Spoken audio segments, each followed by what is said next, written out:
झारखंड के मुख्यमंत्री चंपाई सोरेन गढ़वा में जमकर गरजे।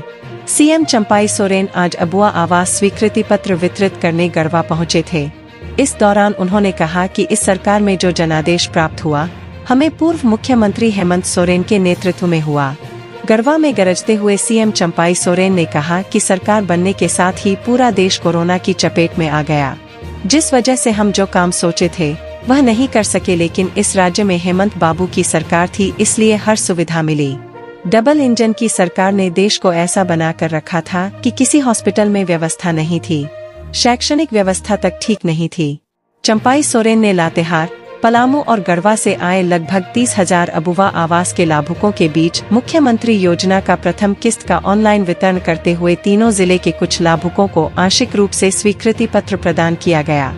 उन्होंने कहा कि केंद्र सरकार बड़ी बड़ी बात करती है, आयुष्मान की सुविधा किसी हॉस्पिटल में नहीं दी जा रही है। हम लोग सुनते थे पीएम आवास, भारत सरकार बड़ी बड़ी बात करती है। झारखंड को केंद्र सरकार ने धोखा दिया। आवास के लिए 8 लाख सूची थी।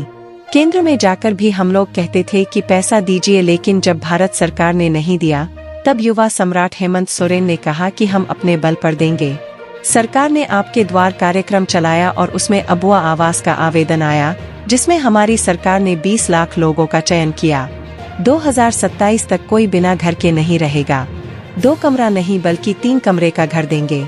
हमारे कल्याणकारी योजनाओं को देखने के बाद भाजपा केंद्रीय एजेंसी को हमारे पीछे लगा देती है।